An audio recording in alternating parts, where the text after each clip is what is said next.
हो अब ते भसुर जी के हो अब ते भसुर जी के बात ना सुहाला, कहेला ते तीत लागेला। हो अब ते भसुर जी के हो अब ते भसुर जी के बात ना सुहाला, कहेला ते तीत लागेला।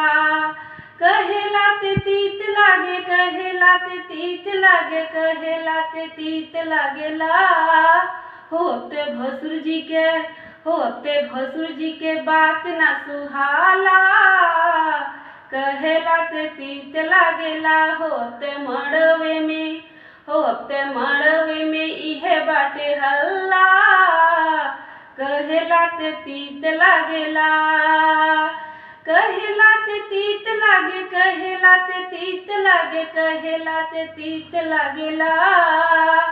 हो अब ते भसुर जी के हो अब ते भसुर जी के बात ना सुहाला, कहेला ते तीत लागेला। सड़िया चढ़वला सुटवा चढ़वला सड़िया चढ़वला सुटवा चढ़वला। हो अब ते लहंगा में हो अब ते लहंगा में घाट बुझाला, कहेला ते तीत लागेला। हो अब ते लहंगा में हो अब ते लहंगा में घाट बुझाला, कहेला ते तीत लागेला। हो अब ते भसुर जी के हो अब ते भसुर जी के बात ना सुहाला, कहेला ते तीत लागेला। हो अब ते मड़वे में हो अब ते मड़वे में इहे बाटे हल्ला, कहेला ते तीत लागेला। हरवा चढ़वना सिकड़ी चढ़वना हरवा चढ़वना सिकड़ी चढ़वना। हो अब ते नथिया में हो अब ते नथिया में घाट बुझाला, कहेला ते तीत लागेला। हो अब ते नथिया में हो अब ते नथिया में घाट बुझाला, कहेला ते तीत लागेला। कहेला ते तीत लागे कहेला ते तीत लागे कहेला ते तीत लागेला।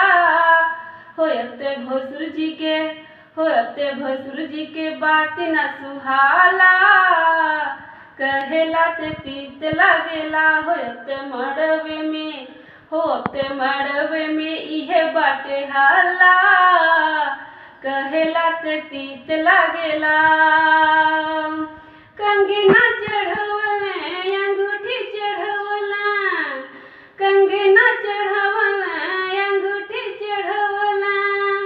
हो अब ते चूड़िया में घाट बुझाला, कहेला ते तीत लागेला। हो अब ते चूड़िया में हो अब ते चूड़िया में घाट बुझाला, कहेला ते तीत लागेला।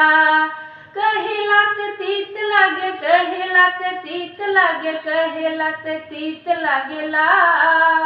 हो अब ते भसुर जी के हो अब ते भसुर जी के बात ना सुहाला, कहेला ते तीत लागेला। हो अब ते मड़वे में हो अब ते मड़वे में इहे बाटे हल्ला, कहेला ते तीत लागेला।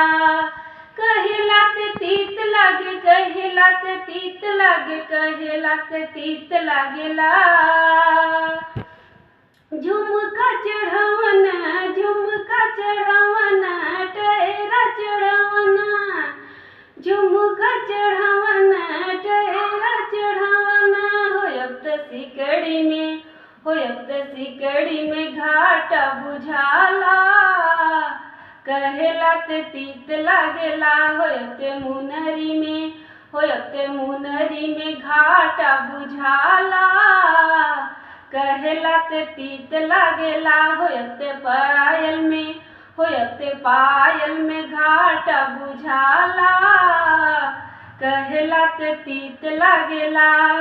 कहेला ते तीत लागे कहेला ते तीत लागे कहेला ते तीत लागेला। हो अब ते भसुर जी के हो अब ते भसुर जी के बात ना सुहाला, कहेला ते तीत लागेला। अब ते अंगना में इहे बाटे हाला, कहेला ते तीत लागेला।